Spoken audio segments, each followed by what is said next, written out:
తెలుగు భాషకు పూర్వ వైభవం తీసుకురావడమే లక్ష్యంగా ప్రభుత్వం మరింత చర్యలు తీసుకోవాలని ప్రపంచ తెలుగు సాహిత్య మహాసభ కోరింది. తెలుగు మాధ్యమంలో విద్యను అభ్యసించిన వారికి ప్రభుత్వ ఉద్యోగాల్లో 15% రిజర్వేషన్లు కల్పించాలని భాషాభిమానులు కోరారు.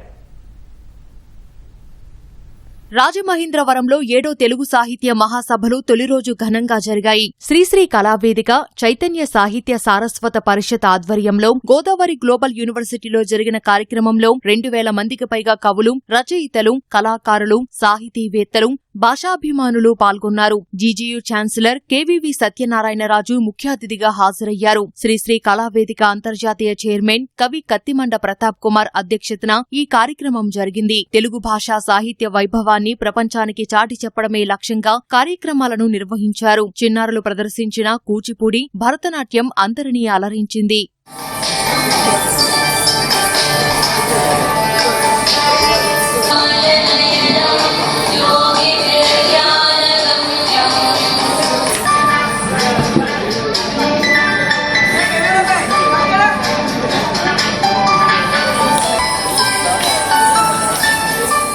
తెలుగు భాష పరిరక్షణ, పూర్వ వైభవం కోసం చేపట్టాల్సిన చర్యలపై అతిథులు సమగ్రంగా చర్చించారు. అమ్మ భాషను రక్షించుకునేందుకు అందరూ నడుం బిగించాలని మేధావులు నిర్ణయించారు. ప్రఖ్యాత కవులు ఎర్రా ప్రగడ, నన్నయ్య, శ్రీనాథ మహాకవి, భక్త రామదాసు, కవయిత్రి మొల్ల వారసులు సభలో ప్రత్యేక ఆకర్షణగా నిలిచారు. మాతృభాష పరిరక్షణకు పాలకులు మరిన్ని చర్యలు తీసుకోవాల్సిన అవసరముందని కవులు, రచయితలు, సాహితీవేత్తలు కోరారు.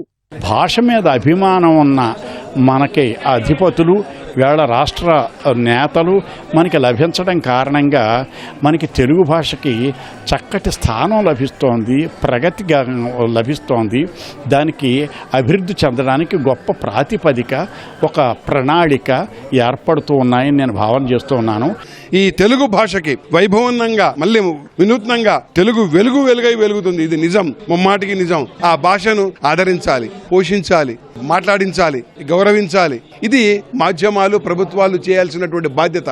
ప్రభుత్వ పాఠశాలలు ముందుకు వచ్చి ఈ తెలుగుని ఎక్కువగా బోధించడం ద్వారా మన యొక్క చరిత్రని చిన్నప్పటి నుంచే పిల్లలకి నేర్పడం ద్వారా మన యొక్క సంస్కృతి సాంప్రదాయాలు అన్నీ కూడా అందరికీ అవగాహన అవుతాయని చెప్పేసి నా యొక్క ఉద్దేశం. మన భాషని గౌరవించాలి, మన భాషని అనుసరించాలి, అనునయించాలి. ఈ భాషను మనం సక్రమంగా అనుకరించితే రాబో కాలంలో మంచి సమాజం ఉంటుంది. పాడుపోయిన సమాజాన్ని తొలగించి మనం మంచి సమాజాన్ని ఏర్పాటు చేసుకోవడానికి తెలుగును మనం కాపాడాల్సిన అవసరం ఉంది, కొనసాగించాల్సిన అవసరం ఉంది.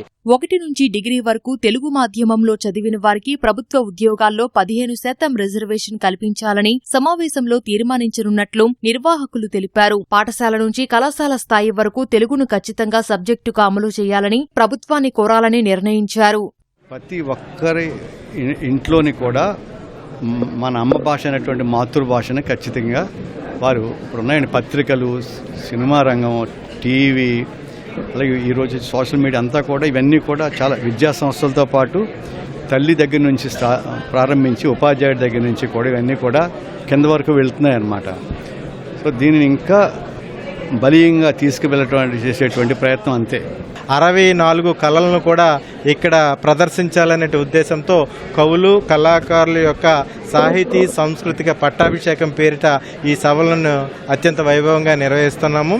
తెలుగు భాష వైభవాన్ని, తెలుగు జాతిని ఒక మమేకంగా చేయాలనే ఉద్దేశంతో మేము ఈ ప్రత్యేకమైనటువంటి కార్యక్రమాలు ఏర్పాటు చేస్తున్నామని సందర్భంగా తెలియజేస్తున్నాం. తెలుగు భాష పరిరక్షణ, సంస్కృతి సంప్రదాయాల పరిరక్షణకు మహాసభల్లో తీర్మానం చేసి ప్రభుత్వానికి పంపనున్నట్లు నిర్వాహకులు తెలిపారు. మాతృభాష పరిరక్షణకు సహకారం అందించేందుకు సిద్ధమని ప్రభుత్వ పెద్దలకు స్పష్టం చేయనున్నట్లు వెల్లడించారు.